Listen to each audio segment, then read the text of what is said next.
आणि आता बातम्या पाहूयात सविस्तर. अंतरवाली सराटीतून मराठा आंदोलक मनोज जरांगे पाटील यांनी पुन्हा एकदा सरकारला एक अल्टिमेटम दिलाय.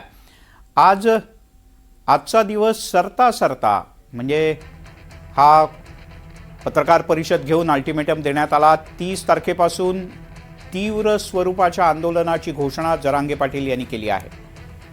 कठीण असतं उन्हामध्ये आंदोलन करणं, पण अत्यंत तीव्र अशा उन्हातच आपण आंदोलन करण्यावर ठाम असल्याचं जरांगे पाटील म्हणाले. देवेंद्र फडणवीस यांनी महिलांवर हल्ले करून आंदोलन हाणून पाडण्याचा विचार करू नये असा इशारा सुद्धा जरांगे पाटील यांनी दिलाय. या आंदोलनाच्या पार्श्वभूमीवर मनोज जरांगे यांच्याशी बातचीत केली आमचे प्रतिनिधी लक्ष्मण सोळुंके यांनी.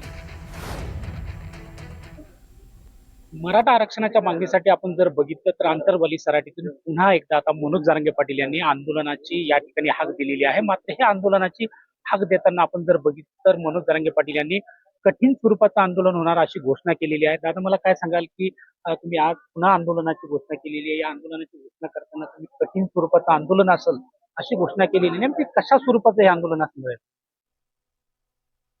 त्याला स्वरूप नसतं.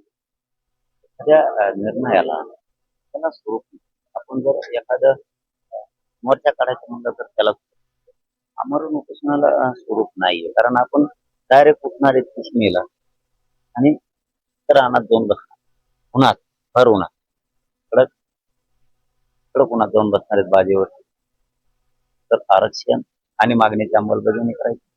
आता देवेंद्र फडणवीस तर पुढून मेलेला बघायचं. हल्ला डोक्यात आणायचा नाही, ते लक्षात ठेवा. एकदा झालं ते झालं ना. हल्ले करून प्राण जातात, हल्ले करून आंदोलन मोडायच्या भानगडीत पडायच्या नादात नाही. दादा, मला काय सांगाल की तुमचं वारंवार जर आंदोलन जर बघितलं तर तुमचा रोख हा मराठा आरक्षण न देणाऱ्या मुख्यमंत्री जे आहे देवेंद्र फडणवीस हे देत नाही म्हणून तुम्ही सातत्यानं आरोप करताय. असं आरोप तुमच्या काही भाजपच्या लोकांकडून केला जातोय. कोणावर केला? म्हणजे देवेंद्र फडणवीस यांना टार्गेट तुम्ही करताय. नाही ना करत. सातारा हैदराबाद जाहीर काढला, विखे पाटलाला, फडणवीस साहेबांना जाहीर श्रेय दिलं. दाखवा 29 मेला, आता उद्या 10 महिने पूर्ण होते. फडणवीस साहेब काही बोललं नाही. अरे तुम्ही देणार आणि एक कोण रोख येणार, बोलणं नाही. खायला लय काम करायला लागतं रे, लय काम करावं लागतं, लय मन जिंकायला लागतं. असं नाही होत रे, असं नसतं. वर फुकट आम्हाला मान द्या, असं नसतं चालत. कधी काम करावं लागतं लोकांचं. मी JR काढला, मला 10 महिने शब्द बोललो, प्रमाणपत्र थांबवले, मला बोलतो. आणखीन बोलायला सुरू नाही केलं. निटरा मधले तुमचे तुमचे आणखीन सुरू केलं नाही. मग जर केलं ना त्यानं ठेवा, आणखीन सन्मानच करतोय. तुमच्या आंदोलनाच्या घोषणेनंतर प्रसाद लाड सुद्धा तुम्हाला येऊन भेटून गेले होते. मुख्यमंत्र्यांशी चर्चा करून प्रश्न सुटतील असं सुद्धा वक्तव्य त्यांनी केलं होतं. तुमची चर्चा पण झाली. तर उद्या पुन्हा प्रसाद लाड येत आहे. मात्र आज अल्टिमेटम संपाच्या अगोदरच तुम्ही आंदोलनाची पुन्हा घोषणा केलेली. माझं काम मी करतोय. मला सन्मानानं समाजाच्या वतीने वेळ द्यायचा होता, आम्ही त्यांना दिला. त्यांनी सांगितलं होतं मुख्यमंत्री 100% आरक्षण देणार. उद्या मराठा गैरसमज गेला. ते मागण्याची अंमलबजावणी करायला तयार आहे, तरी हे मुद्दाम हातून उपोषणाला बसायचं म्हणजे त्यांनी गैरसमज पसरला असता म्हणून वेळ दिला. किती डोकं लावतात डाव टाकायला. आता मराठीला कळलं यांना खोटं प्रेम आहे, आपल्या खोटं प्रेम आहे यांना, हे सिद्ध झालं.